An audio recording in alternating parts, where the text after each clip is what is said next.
moto peponi. Basi moto una joto kali zaidi. Kwa hiyo inshallah tutastahimili na mazingira haya tuliokuwa tunayo kidogo, lakini kwa sababu tunasikiliza neno la Mwenyezi Mungu Subhanahu wa Ta'ala, neno hili litatia baridi katika vifua vyetu inshallah. Ndugu zangu mahujaji watarajiwa na wengine hapa, Mwenyezi Mungu kishawabariki wakishakwenda kuiona nyumba takatifu ya Makka. Na ndio maana nawaona kwamba wanatamani kwamba hili jambo na wao liwe kwao vipi, ni endelevu katika siri za ibada ya hija. Ukifanya mara moja basi utatamani kwamba kila mwaka ufanye nini, uende. Kujitahidi sana utakapokwenda kutekeleza ibada yako ile, itekeleze tena katika sura iliyokuwa nzuri sana. Na ndio maana Mwenyezi Mungu Subhanahu wa Ta'ala, kwa sababu amejua ibada hii inahitaji taklifa, inahitaji gharama, akaifanya kwamba wajibu wake ni kwa mwaka, yani kwa umri mara moja.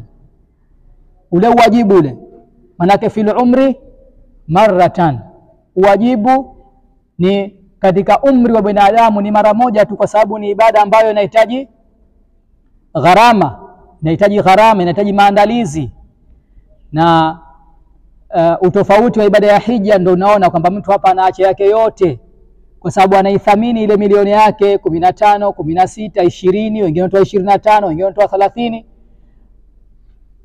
Ile anachokitoa kila anataka aje akione ile faida yake.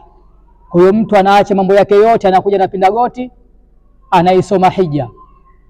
Lakini na sio hija tu, ibada yoyote unataka kuifanya lazima ufanye nini?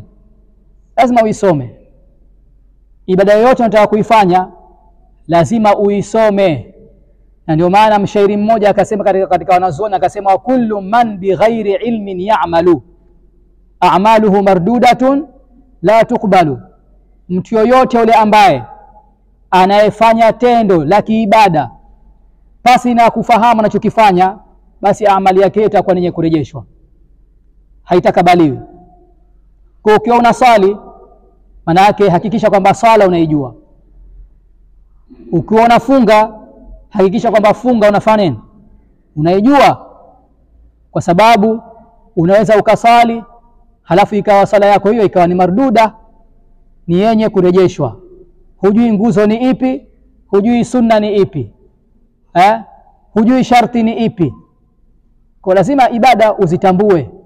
Kila ibada ambayo unataka kuifanya, ili uifanye katika sura ya ukamilifu, basi lazima uisome. Kwa hiyo na sisi tumeacha wakati wetu, tumeacha mambo yetu, tumeacha familia zetu, tumekuja kukaa hapa kwa lengo la kujifunza hii ibada ya hija. Lakini uzito wa ibada hii, kama tulivyosema, ibada ya hija inahitaji maandalizi. Inahitaji maandalizi kabla hujaisoma. Kwanza ujiandae. Sio unaisoma halafu unajiandaa. Jiandae kwanza halafu isome.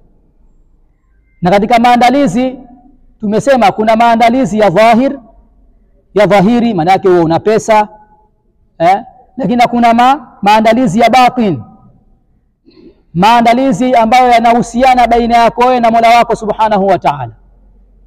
Na hapo ndio pahala pazito sana. Wengi huwa tunajiandaa kidhahir. Unaandaa pesa yako, ushapata mwenye kinua chako mgongo, ushatenga pesa yako, unasema na mimi nataka niwe hajjat au niwe alhaj. Lakini umejiandaa kimoyo, umejiandaa kibatin. Sasa maandalizi ya kibatin ndio muhimu zaidi kuliko maandalizi ya kidhahir. Kwanza kiandae kifua chako, tengeneza muamala wako wewe na Mola wako Subhanahu wa Ta'ala, ili utakapofika katika yale maeneo iwe ni wepesi kukukubali. Lakini ikiwa unaondoka hapa hali ya kwa bado umebeba mizigo mizito, ima mizigo ya hasad, mizigo ya baghdha. Mara moja wana Mtume sallallahu alaihi wasallam alikaa msikitini na masahaba zake, halafu akawaambia sayadkhulu alana min hadha albab rajulun min ahli aljanna. Mtume anawaambia masahaba kwamba katika mlango ule pale sasa hivi ataingia mtu mmoja ni miongoni mwa watu wa peponi. Masahaba kila mmoja akawa na shauku anataka kumuona nani ambaye anaingia pale. Akaingia mmoja katika masahaba, akakaa kitako katika jalsa ya mtume akasikiliza. Siku ya pili mtume akasema tena ataingia katika mlango ule mtu miongoni mwa watu wa peponi. Akaingia yule sahaba yule. Akakaa akasikiliza masomo na mafundisho ya dini, akaenda zake. Siku ya tatu mtume akasema ataingia pale mtu miongoni mwa watu wa peponi. Akaingia mtu huyo, mtu mmoja. Mtume hakusema pale kitu gani kilichomfanya kwamba ambashirie yule pepo. Kawaida masahaba wanapoona kitu cha ajabu sio cha kawaida huwa wanafanya utafiti, wanakifuatilia. Kwa hiyo sahaba mmoja akaamua kwamba ende akafanya istidhafa, yani akaenda akaomba ugeni kwa yule sahaba. Anataka kujua tu huyu anafanya amali gani kubwa. Walikuwa wanapenda kushindana katika amali za kheri. Anataka kujua huyu anafanya amali gani kubwa hata ikampelekea kwamba mtume ambashirie pepo kwa muda wa siku 3 mfululizo, ni yeye tu. Basi yule bwana akaenda. Siku ya kwanza anaona yule bwana usiku anaopitisha analala, anaamka zake akhiril layl, anasali raka zake 2 za sunna na witri yake kamaliza na sala zake za fardhi. Hamuoni kwamba labda ana ibada zile za kukesha kwa mguu mmoja. Hana ibada kubwa. Takaa siku ya kwanza ndio uradi wake huo, siku ya pili uradi wake huo, siku ya tatu uradi wake huo. Baada ya siku ya tatu akamwambia al-istidhafatu 3 ayyamin, ugeni ni siku 3 tu, naomba unipe ruhusa nde zangu, lakini kabla sijaondoka naomba nikuulize wewe bwana, una siri gani unaoifanya, una ibada gani unaoifanya hata ikawa wewe mtume amekubashiria pepo?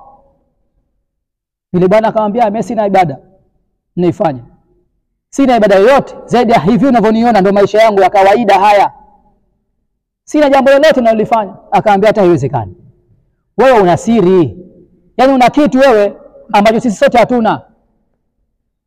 Basi yule bwana akamwambia kama itakuwa kuna ibada ninayoifanya kubwa, basi mimi sipande kitandani isipokuwa nimewasamehe ndugu zangu wote Waislamu.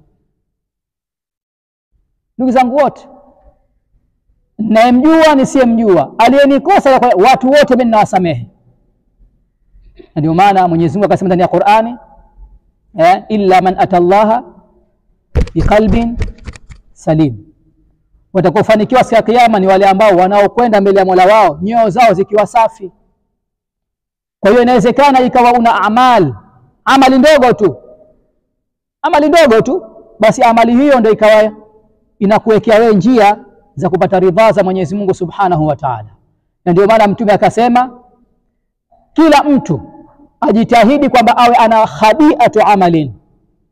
Mtume akaulizwa ma khabi'atu amalin, mtume akafafanua akasema ni amali ambayo yani hakuna mtu yeyote anayejua isipokuwa baina yako na baina nani? Na Mwenyezi Mungu tu. Uwe una amali moja hiyo, fanya ria unazozitaka, jionyeshe unavyotaka, lakini tafuta amali moja tu. Halafu hii sema amali hii ni baina yangu na Mola wangu. Basi hakuna mwingine anayejua. Kama alivyokuwa Sayyidina Abubakar radhiyallahu anhu alikuwa ana khabi'atu amalin, na masahaba na matabi'i walikuwa na khabi'atu amalin, wana matendo mema ambayo hakuna mtu anayejua, hakuna mtu anayejua. Sayyidina Abubakar alikuwa na uradi yeye, pamoja na kwamba alikuwa khalifa, ni kiongozi wa Waislamu, basi alikuwa na uradi na utaratibu. Yeye anakwenda kuwashughulikia wale watu wazima waliokuwa hawajiwezi, anakwenda kuwashughulikia watu wazima, anapanga muda wake, anakwenda kuwashughulikia, kuwalisha chakula na kuwapa mahitaji yao yote. Basi anasema baada ya kufa Sayyidina Abubakar radhiyallahu anhu, ile kazi akairithi Sayyidina Umar ibn al-Khattab ya kufanya nini? Ya kwenda kuwahudumikia wale watu. Basi anasema kila nyumba ambayo anaingia Sayyidina Umar, baada ya kutoa huduma, alikwenda kwa mama mmoja kipofu. Akaenda kwa mama mmoja kipofu, baada ya kutoa huduma pale, kumwandalia, kumwekea chakula pale pale. Akamwambia Abubakar mat, Abubakar amekufa. Sayyidina Umar akashangaa, kwa nini? Akauliza huyu, akamwambia nimefahamu, kwa sababu sio utaratibu wake yeye anaotumia kunihudumikia mimi. Akishakuwekea chakula ananilisha yeye, akiniwekea chakula anafanya nini? Ananilisha.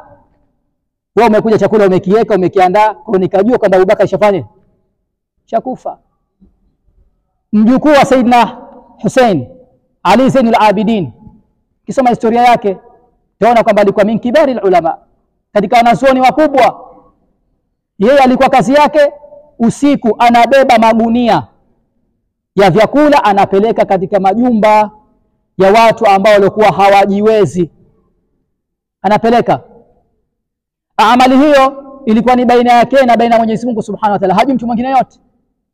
Watu wamekuja kujua baada ya kufariki, wakati wanamkosha, wameona katika bega lake la huku yeye ni mweupe, lakini kote kumepiga weusi.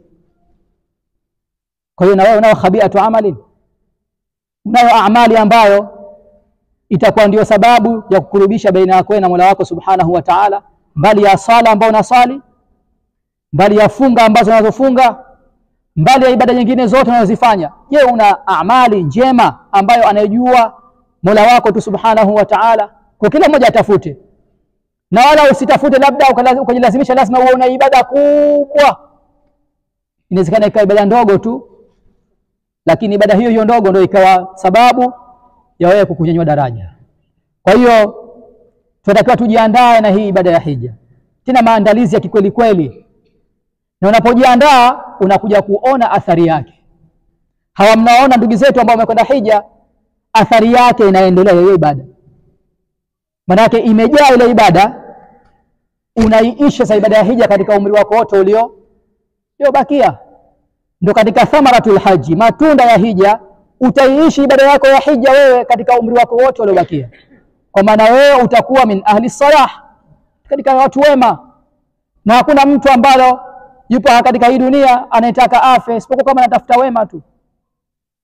Yani sisi hapa kuongeka kwetu kote hapa, mtu afahamu kwamba mimi siangeki kwa sababu ya kuishi katika nyumba nzuri, mimi siishi hapa kwa sababu ya dalili ile kizuri, mimi siishi hapa duniani kwa sababu nini nifanye nivae kizuri. Mimi naishi hapa, dunia iwe ni mazra'atul akhirah. Dunia yako iwe ndio kitu gani? Ndio shamba la akhirah yako. Na kuna a'mal as-salihah nyingi naweza kuzifanya. Kama tunavyoambiwa sisi, Mwenyezi Mungu atujalia umri wetu ni mdogo, lakini tumewekewa mambo mengi ambayo yanaweza yakaongeza matendo mema katika nini? Mizani hasanati na yaum al-qiyama. Sayyidina Ibrahim alipokwenda Isra wa Mi'raj, Mtume sallallahu alayhi wasallam alikutana Sayyidina Ibrahim alayhi salam. Katika wasia ambao kampatia Mtume, anawaambia ya Muhammad, akhbir ummataka, upe habari umma wako, anna al-ardh al-jannata ratba, kwamba ile ardhi ya pepo ile ni ardhi yenye rutba. Kila mmoja atumie wakati katika kuotesha katika pepo hiyo mitende au miti. Sayyidina Ibrahim akamwambia, waambie wakithirishe kusema umma wako subhanallah walhamdulillah wala ilaha illa Allah Allahu akbar, na kuna baadhi ya riwaya subhanallah bihamdihi subhanallahi alazim. Ndio ile kalimatani khafifatani fil lisani thaqilatani fil mizan. Maneno mawili haya ni mepesi mno katika ulimi wa mtu, lakini yanakuwa ni mazito, kwa maana thawabu zake ni nyingi katika mizani ya Mwenyezi Mungu siku ya Kiyama. Subhanallah bihamdihi subhanallahi alazim. Maneno hayo yana uzito katika mizani ya Mwenyezi Mungu Subhanahu wa Ta'ala. Subhanallahi wa bihamdihi subhanallahi alazim. Unao uradi huo? Tunao uradi wa la ilaha illa Allah angalau kwa siku mara 1000. Tunao uradi wa sala za Mtume sallallahu alaihi wasallam angalau kwa siku mara 1000. Tunazo. Someni historia za wanazuoni waliopita nyuma. Al-Imam al-Faqih al-Muqaddam, uradi wake kwa siku ni la ilaha illa Allah mara 100,000. la ilaha illa Allah mara 100,000, sala za mtume 25,000, khitma kila siku ya Qur'ani, usiku raka 1,000. Unampata wapi mtu huyo? Mbali ya madarasa, mbali ya elimu. Sisi leo dhuha natushinda. Zile raka 4 zile za salatu dhuha, tusimame zile dhuha zile ambazo zinakuwa ndio fidia, ndio sadaka ya viungo vyetu. Sadaka ya viungo vyetu. Zile raka 4 za hizi za dhuha zinatupita. Kutataka sisi tuwe kama waliopita nyuma. Lakini in lam takunu mithlahum fatashabbahu fa inna tashabbuha bilkirami falahu. Ikiwa hamwezi kuwa kama wao waliopita nyuma, basi jifananizeni nao, jishabihisheni nao, kwa sababu ukijifananisha na mtu mwema na wewe utakuwa miongoni mwa hao wema. Mwenyezi Mungu atujalie kuwa miongoni mwa hao. Kwa hiyo hija inahitaji maandalizi, tena maandalizi ya kweli kweli. Kwa hiyo katika maandalizi makubwa ambayo tutakayofanye, at-taubatan nasuha, mtu kutubia toba ya kweli. Usisubiri wewe toba yako ukenda ukaifanyia kule. Anza kutubia hapa. Muonyeshe Mola wako Subhanahu wa Ta'ala, mimi sasa hivi nina utayari. Kila mmoja hapa ana makosa yake kayafanya. Kila mmoja ana mizigo yake ya madhambi. Kila mmoja, kwa sababu hakuna mkamilifu. Sote ni viumbe tumeumbwa. Na Mtume sallallahu alayhi wasallam amesema kullu ibn adama khata. Kila mwanadamu ni mwenye kuteleza. Yaani kila mwanadamu anafanya anakosea, lakini mbora wa yule ambaye wanakosea alafu akafanya toba, wakarejea kwa Mwenyezi Mungu Subhanahu wa Ta'ala. Na Mwenyezi Mungu anampenda mja wake ambaye anateleza halafu anafanya anadiriki makosa yake, anatubia na kurejea kwake Mwenyezi Mungu Subhanahu wa Ta'ala. Tunaambiwa katika hadithi ya Mtume kwamba kila mja ana dhambi, kullu abdin lahu dhanbun i'tadahu. Yani kila mja ana dhambi ambayo kaizoea. Yani sote hapa mpaka mimi mzungumzaji, kila mmoja hapa ana dhambi ambayo kaizoea. Kila mmoja ana dhambi yake, tena kuiacha taabu hiyo. Akajiuliza, mbona sifanyi dhambi yoyote? Unayo, jitathmini. Unayo, jitathmini. Kila mmoja ana dhambi hapa. Kwa nini tukaambiwa mlango wa toba uko wazi, huu haufungwi huu. Mlango wa toba haufungwi isipokuwa katika hali mbili tu. Hinama takhruju shamsu min al-maghribi ila al-mashriq. Jua litakapogeuza mwendo wake likatoka kutoka magharibi kwenda mashariki, mlango wa toba unafungwa.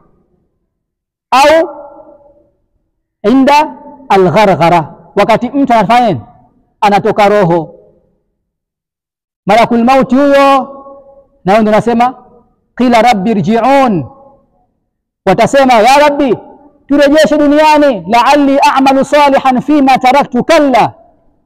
Mungu atawaambia hivyo.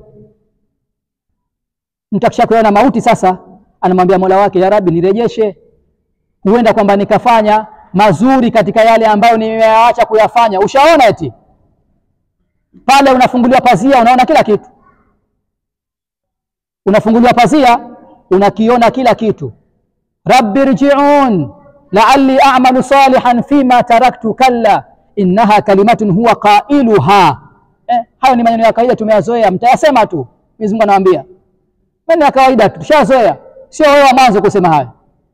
Hata ukipewa tena mwaka mzima duniani hutofanya hayo mazuri, kwa sababu ulipewa umri wa miaka 60. Sasa ukiwa ulipewa miaka 60 hujautumia vizuri, tukupe mwaka mmoja utakusaidia nini? Mwenyezi Mungu atujalie kwa miongoni mwa watu wema. Lakini wema unatafutwa. Yani wema hauji tu hivi. As-salah yuktasab. Huu wema huu natakiwa mtu ajipinde au chume. Sio kama utaamka utakuwa mema tu. Hao wanaosikia wamefika daraja kubwa basi walijipinda. Sasa ikiwa bwana Mtume sallallahu alaihi wasallam alifanya kazi, alijipinda, alijitahidi, mpaka kina bibi Aisha wanamwonea huruma. Anasimama mtume hata tatawarramat qadamahu, mtume anasimama usiku mpaka miguu yake inavimba. Sisi leo miguu inavimba kwa sababu ya kupika visheti, miguu inavimba kwa sababu ya kuonyesha kupaka hina, kila mmoja miguu yake inavimba kwa sampuli yake. Hakuna mtu ambaye anavimba miguu kwa sababu ya ibada. Lakini mtume alikuwa anafanya miguu inajaa kwa sababu ya kufanya nini? Ya kusimama sana muda mrefu, salawatullahi wasalamuhu alayhi. Mpaka yule mkewe Bibi Aisha anamwonea huruma, anamwambia Rasulullah, laqad ghafara Allahu laka ma taqaddama min dhanbika wa ma ta'akhkhar, mbona unajitesa sana? Mwenyezi Mungu amekusamehe wewe madhambi yako yaliyopita na yajayo. Majibu ya mtume ni kitu gani? Afala akuna abadan shakura, sawa nimesamehewa madhambi yaliyopita, nimesamehewa madhambi yajayo, basi nisiwe mja miongoni mwa wenye kushukuru kwa hilo. Yuko zaidi ya mtume sallallahu alaihi wasallam, lakini alikuwa akiutumia wakati wake vizuri, anajipinda kisawa sawa kumuonyesha shukrani Mola wake subhanahu wa ta'ala. Ilitosheleza mtume akae miguu juu baada ya kufikisha hii risala tu, kisha fikisha ujumbe, katusomesha, katuacha katika mahajjat albayda lailuha kanahariha la yazighu anha illa halik. Ilikuwa inamtosheleza mtume hii kwa ni sadaqatun jariya yake, kwa sababu hapa tulipokaa thawabu ambazo tunazipata sisi hapa na mtume naye anapata. Yeye ndo mwalimu wetu, yeye ndo mwalimu wetu. Kila ambacho tunachokifanya cha khairi na mtume kwenye akaunti yake kinasoma, na ndio maana tukaambiwa yeye atakuwa katika daraja kubwa kabisa ya pepo. Kila khairi ambayo inafanywa na mu'min na mtume kwake kule mfanye, hesabu yake inaingia, ni sadaqatun jariya yake, kwa sababu yeye ndio aliyofundisha ummati huu salawatullahi wasalamuhu alayhi. Lakini haikuwa hiyo yenye kutosheleza kwake, alikuwa akifanya kazi ya kweli kweli. Kwa hiyo katika mambo makubwa ambayo atakiwa mtu ajiandae nayo ni taubatan nasuha, toba iliyokuwa ya kweli, kwa maana ya kwamba unatubia halafu unatia nia, ya Rabbi niwezeshe haya niliyofanya nisiyarejee tena, iwe basi tena. Na kuna wengine wana taswira mbaya. Sisi hapa kwetu hatuna utamaduni wa kuraghibishana kwenda kufanya ibada ya hija mpaka mtu shafika miaka 60, miaka 70. Tena kwambia bwana mimi sijamaliza yangu bwana, sijamaliza bado. Utamaliza lini? Hayo yako yanakwisha. Una dhamana wewe ya kufika baada ya dakika 5 kesho, una dhamana ya kuamka wewe kesho. Kila mmoja hana dhamana ya uhai wake. Mwenyezi Mungu amekufungulia khairi, umepata uwezo, iwe ni wewe au mtoto wako, basi waraghibisheni watu kufanya haya mambo ya wajibu, ya lazima. Jitoe katika dhima ya Mwenyezi Mungu subhanahu wa ta'ala. Na ibada hii kila ukiifanya hali ya kuwa una nguvu zako kijana, ndio vizuri, yako hayeshi. Na wala ile dhanna kwamba mtu akishakumaliza kufanya ibada ya hija hafanyi dhambi, tuitoe katika akili zetu. Maana yake bengisha kurudi hija tena hapo nasubiri kufa ndio peponi tu. Ndio itikadi za wengi hiyo. Bengisha kufanya hija nisharudi msafi, hapo nasubiri kuna peponi. Unaweza kurudi hija ukafanya madhambi, lakini kimbilio letu ni kitu gani? Ni tauba. Yani hija ni kama swala, ni nguzo katika nguzo za Kiislamu, ina ubora wake na fadhila zake. Kama ilivyokuwa swala, Mtume صلى الله عليه وسلم anasema kwamba ni amali ya kwanza kuhesabiwa mja, ibada ya swala.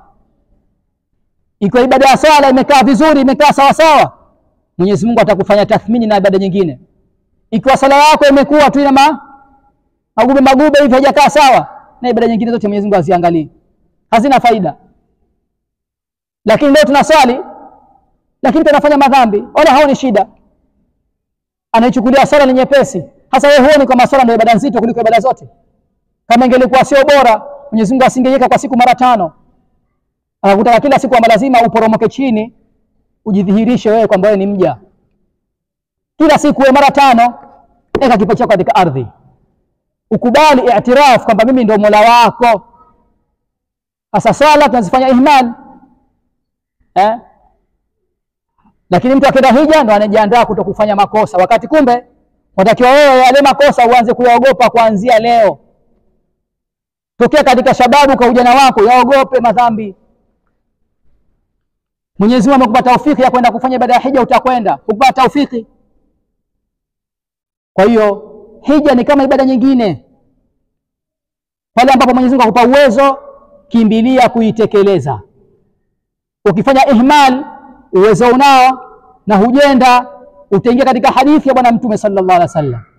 Yeyote ambaye mwenye uwezo wa kwenda kutekeleza ibada ya hija, halafu akawa asitekeleze ibada ya hija, faliyamutu insha yahudiyan au nasraniyan, achague kifo cha kufa akitakacho yeye, afe myahudi au mnasara.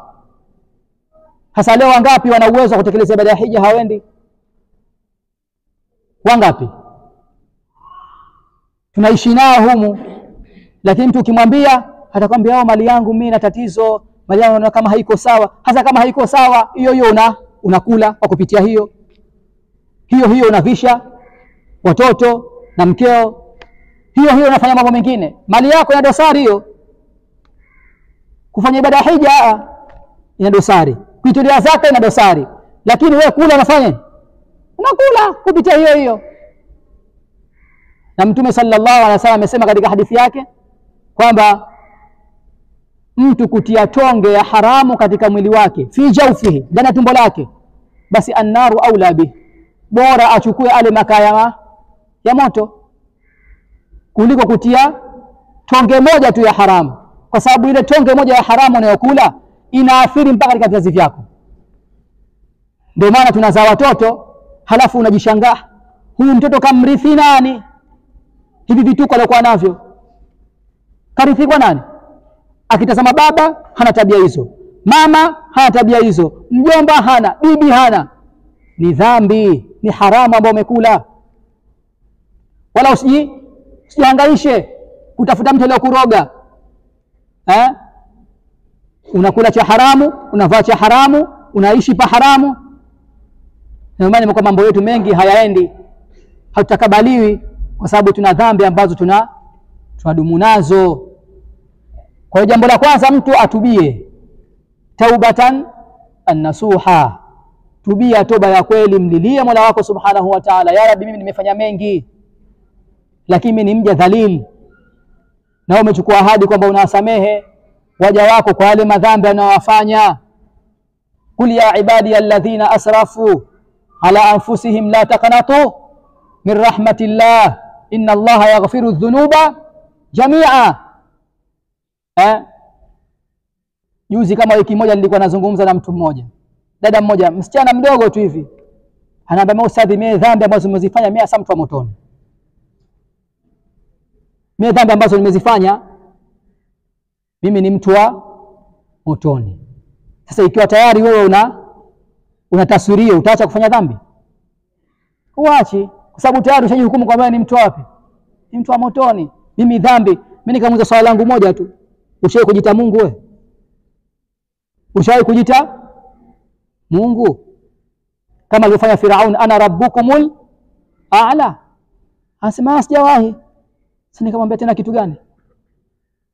Kuna dhambi kubwa mbele ya Mwenyezi Mungu Subhanahu wa Ta'ala, mbele ya ukubwa wake? Hakuna dhambi kubwa mbele ya ukubwa wa Mwenyezi Mungu. Dhambi kubwa zipo, lakini sio mbele ya nani? Ya ukubwa wake Mwenyezi Mungu Subhanahu wa Ta'ala. Kullu shay'in hayyin, kila kitu chepesi mbele ya Mwenyezi Mungu Subhanahu wa Ta'ala. Kila kitu unakijua wewe na kinawezekana.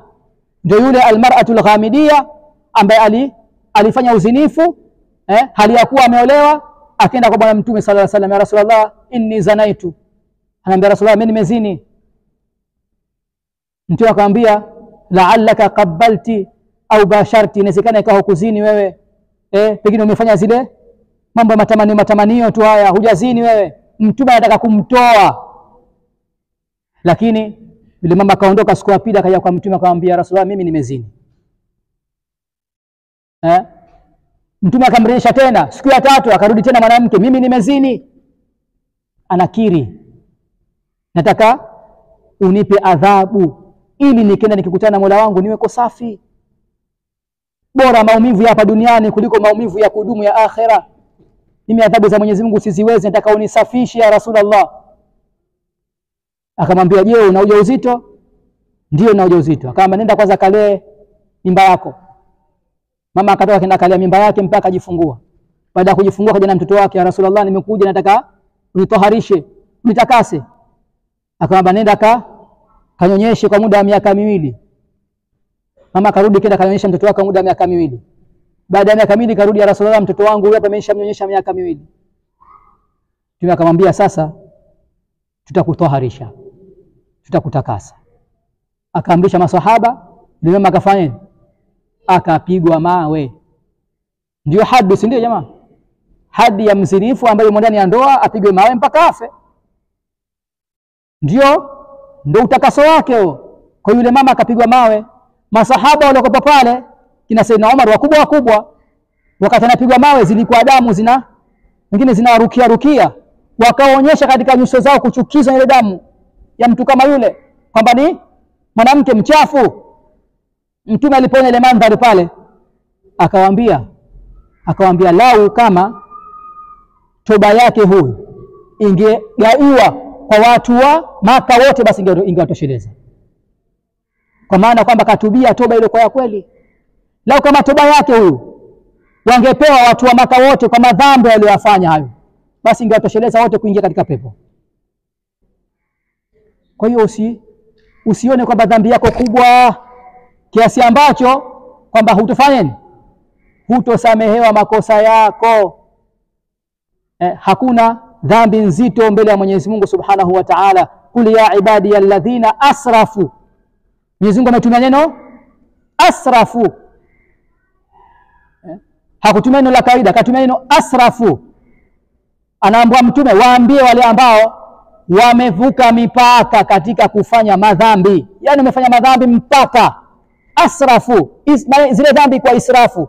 Maana kuna watu wanatumia pesa kwa israfu, wanavaa kwa israfu, wanakula kwa israfu, lakini kuna watu wanafanya madhambi kwa israfu. Maana yale madhambi yamevuka mipaka. Qul ya ibadi alladhina asrafu ala anfusihim la taqnatu min rahmatillah. Waambie wasikate tamaa katika rehma za Mwenyezi Mungu. Inna Allaha yaghfiru dhunuba jami'a. Mwenyezi Mungu anasamehe madhambi yote. Mwenyezi Mungu anasamehe madhambi yote. Unajua wewe? Yote anasamehe. Kwa sababu yeye ndiye aliyeumba hayo madhambi, na yeye ambaye ndo akatutahini, halafu na yeye ndo akatuwekea hiyo tauba. Bali imekuja katika baadhi ya hadithi kwamba Mwenyezi Mungu anasema, lau kama ingelikuwa waja wangu hawafanyi madhambi halafu wakaniomba toba, lau kama ingelikuwa waja wangu hawafanyi maasiya halafu wakaniomba toba, basi ningaliwaondoa wote mimi, nikawaleta waja wangu wapya ambao wananikosea, wanafanya madhambi halafu wanatubia. Kwa sababu ingekuwa tufanyi makosa, ile inna Allaha ghafurur rahim ingekuwa iko wapi? Na maana gani? Kwa Mwenyezi Mungu ni msamehevu na mwenye huruma. Hii ni katika sifa za Mwenyezi Mungu, amejithibitisha yeye mwenyewe kwamba ni Ghafur Ar-Rahim. Anasamehe na anatuonea huruma sisi waja wake. Kwa Mwenyezi Mungu anasema hivyo, lau kama ingelikuwa waja wangu hawafanyi makosa, basi ningewaondoa wote, nikaumba waja wengine ambao wanafanya makosa na wanatubia makosa yao. Kwa nafasi tunayo ya kurudi kwa Mwenyezi Mungu Subhanahu wa Ta'ala na kumlilia juu ya makosa yetu ambayo tuliyoyafanya. Tuanze na mapema kujitakasa, tuanze na mapema kujisafisha. Na ndio maana anasema katika hadithi zimesimuliwa kutoka kwa Mtume sallallahu alaihi wasallam, anasema jalastu ila nafarin min ashabi rasulillahi sallallahu alaihi wasallama bil Madina. Anasema bwana mmoja anasema tulikaa na kundi la watu pamoja na Mtume sallallahu alaihi wasallam katika mji wa Madina. Faqala rajulun minhum, mtu mmoja yeye akasema, sami'tu Rasulullah sallallahu alaihi wasallam yaqul, nimemsikia Mtume sallallahu alaihi wasallam akisema, man taba qabla mautihi binisfi yawmin qubilata taubatahu. Yote yule ambaye atakayetubia kabla ya kufa kwa nusu siku tu, basi Mwenyezi Mungu atakubali toba yake. Qala qultu anta sami'ta Rasulullahi dhalika, umemsikia hayo Mtume akisema? Qala na'am. qala rajulun akhar, akasema mtu mwingine naye akasema, sami'tu Rasulullah sallallahu alayhi wasallam yaqul, mimi nimemsikia mtume sallallahu alayhi wasallam akisema, man taba qabla mautihi bi sa'atin taba Allahu alayhi. Nimemsikia mtume akisema kwamba yule ambaye atakayetubia kabla ya kufa kwake kwa saa moja tu, basi Mwenyezi Mungu atamkubalia toba yake. Waqala akhar, akasema mwingine akasema, sami'tu Rasulullah sallallahu alayhi wasallam yaqul, nimemsikia mtume sallallahu alayhi wasallam akisema, man taba qabla al-ghargharati taba Allahu alayhi, mwenye kutubia kabla ya kushuka malakul maut, kabla ile roho haijafika hapa, basi huyo toba yake itakubaliwa. Na ndio maana tunasimuliwa kwamba hata huyo Firaun ambaye alifanya makosa makubwa, aliua, aliwanyanyasa wanawake, aliwazika watu aliyokuwa wazima, alikula mali za watu, alifanya ufisadi katika ardhi, akajita yeye ni Mungu. Na Mwenyezi Mungu Subhanahu wa Ta'ala amesema ndani ya Qur'ani tukufu, lau kama angetubia Firaun sawa, kabla ya kumshukia mauti na makosa yote aliyofanya, basi tungemsamehe madhambi yake yote. Angetubia tungemsamehe madhambi yake yote. Na ndio anaofanya mtume Mwenyezi Mungu Subhanahu wa Ta'ala.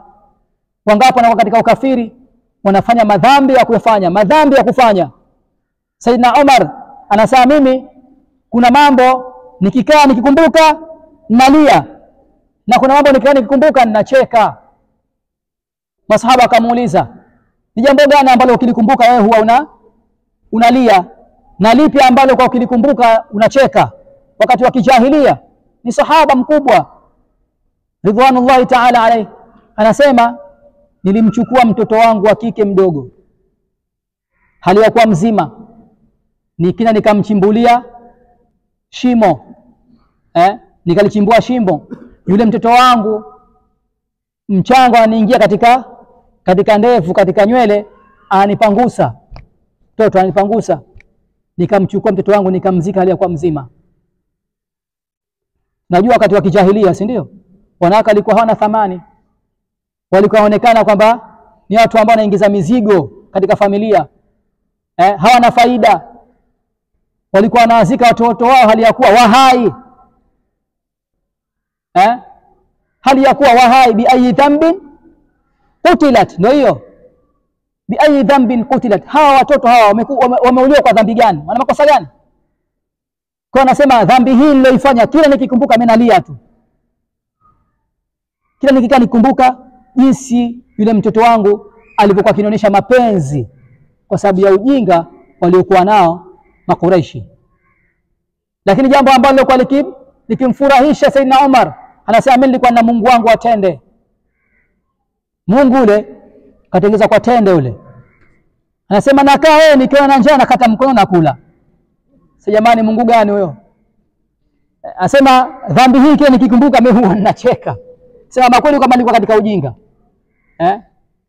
Ndio juzi niliona clip moja India huko, watu wanaabudu ng'ombe, katika kuwatakasa kwao, kwamba mtu ile samehe madhambi yake, wanalala hapo kundi la watu, halafu anatolewa ng'ombe karibu 100 na kitu na zaidi hapo, wanapita katika migongo yao, wale watu wanatembea, nafutiwa dhambi hapo, kwa ukanyagwa na ng'ombe. Ni ujinga, ni ujahil, lakini watu ndio ibada zao hizo. Na katika kiumbe ambacho kinatukuzwa huko India huko, katika maeneo ambayo Uislamu huko hawajui, ni ng'ombe. Kwa hiyo watu wanalala chini hapo, ng'ombe anapitishwa pale. Tena ukionekana haja kukanyaga vizuri ndo analetwa kwako, hasa maksudi kupata kukanyage. Kama una dhambi, kama unataka baraka ndio utapata hapo. Kanyagwa na miguu ya ng'ombe. Huyo ujahili huu upo. Ujahili upo. Kwa hiyo Saidina Umar alikuwa kuna mambo waliyafanya kipindi ambacho walikuwa sio Uislamu. Uislamu umekuja kuwatoa tongo, ukawaonyesha kwamba hichi ndio sahihi na hichi ni batil. Wakawa na ustaarabu. Mwenyezi Mungu Subhanahu wa Ta'ala inshallah tuongoze katika njia ambayo atairidhia yeye Jalla wa Ala. Manake hakuna kitu kama kupata hidayah, uongofu, taufiki ya Mwenyezi Mungu Subhanahu wa Ta'ala katika khairi, na hasa akhira umrika. Kila ikiwa umri unakwenda halafu ukapata taufiki ya kurudi kwa Mwenyezi Mungu Subhanahu wa Ta'ala, jitambue kwamba wewe Mwenyezi Mungu amekuchagua, amekuteua. Fa innal umuru bi khawatimiha. Mwenyezi Mungu anatazama vipi wewe utakwenda mbele yake. Pale unapoondoka unaondoka vipi? Hayo uliyofanya nyuma ndio ushafanya, lakini sasa hivi, kuanzia sasa hivi na unakoendelea uko mbele, wewe utaondoka vipi na utakwenda vipi mbele ya Mwenyezi Mungu Subhanahu wa Ta'ala? Kwa kila mmoja anatakiwa kwanza amombe Mwenyezi Mungu taufiki, ambakishe katika istiqama yake mpaka anaondoka duniani, na Mwenyezi Mungu inshallah atatuwafikisha katika hilo. Tumuombe sana Mwenyezi Mungu atupe taufiki kwamba tuondoke katika hii dunia hali ya kuwa amefanya, ameturidhia. Sisi ni waja dhalil, hatuwezi adhabu za Mwenyezi Mungu Subhanahu wa Ta'ala, hatuziwezi. Moto wake hatuwezi kabisa. Ya ayyuhalladhina amanu qu anfusakum wa ahlikum nara. Mwenyezi Mungu anatuamrisha sisi tufanye nini? Tuziokoe nafsi zetu na vizazi vyetu na familia zetu na moto wa jahannam. Waquduha an-nas wal hijara, moto ambao kuni zake ni watu na mawe, majabali, sio mawe ya kawaida, majabali. Alaiha malaikatun ghiladhun shidadun, katumia maneno mazito Mwenyezi Mungu. Ndani ya moto huo kuna malaika ghiladhun shidadun, wakali, wana nguvu, wakubwa. La yaasuna Allah ma amarahum wa yaf'aluna ma yu'marun, wanavyoambiwa wanatekeleza wao. Kwa hiyo kuni za moto ni watu, ni sisi binadamu. Mwenyezi Mungu atuepushe. Ndio moto wa jahannam, ndio kuni zake. Moto utaulizwa siku ya kiyama, halimtalati, je ushajaa basi tena tusilete tena kitu? Moto utauliza hal min mazid, kipo cha ziada kilichobaki? Watakulu hal min mazid, kuna cha ziada. Kwa hiyo hakuna mmoja kati yetu ambaye ana uthubutu wa kusubiri juu ya adhabu za Mwenyezi Mungu Subhanahu wa Ta'ala. Yeye ni mkwasi wa kuadhibu. Akiamua tu mja wake kumchukua tabadilani, tunaona sisi watu tunakopata tabu. Anapoamua sawa wale madhalim kuatia mkononi wale, kisawa sawa, wanakuwaje? Wanateseka katika kiasi gani? Wanakufa madhalili kiasi gani kwa sababu ya dhulma ambazo nazifanya? Kwa hiyo tumuogope Mwenyezi Mungu Subhanahu wa Ta'ala, lakini turejee kwake Jalla wa Ala, na Mwenyezi Mungu Subhanahu wa Ta'ala anasamehe madhambi yote. Inshallah. Hali ya hewa kidogo sio rafiki, joto ni kali sana. Kwa nakumbushana juu ya masala mazima ya tauba. Mwenyezi Mungu inshallah azitie nuru zetu, inshallah nyoyo zetu nuru, atengenezee inshallah mambo yetu, atupe taufiki katika kila ambalo tumekusudia kulifanya. Mwenyezi Mungu inshallah tuendelee uzito katika maisha yetu, awatengeneze vijana wetu, inshallah tutilie taufiki katika maisha yetu na baraka. Sasa napenda kutumia fursa hii kutoa fursa, kama kuna mtu ana swala lolote basi aulize. Walikuwa hawezi kusema ataandika kimemo, atauliza. Na yule ambaye anaweza kuuliza kwa mdomo atauliza. Fursa iko wazi. Iwe inahusiana na masuala ya toba au inahusiana na jambo jingine ambalo mtu anataka yeye kupata faida. Fakana Allah Ta'ala lima yuhibbu wa yardahu. Alhamdulillahi rabbil alamin. Na mwaze, karibuni. Amtaka na swala?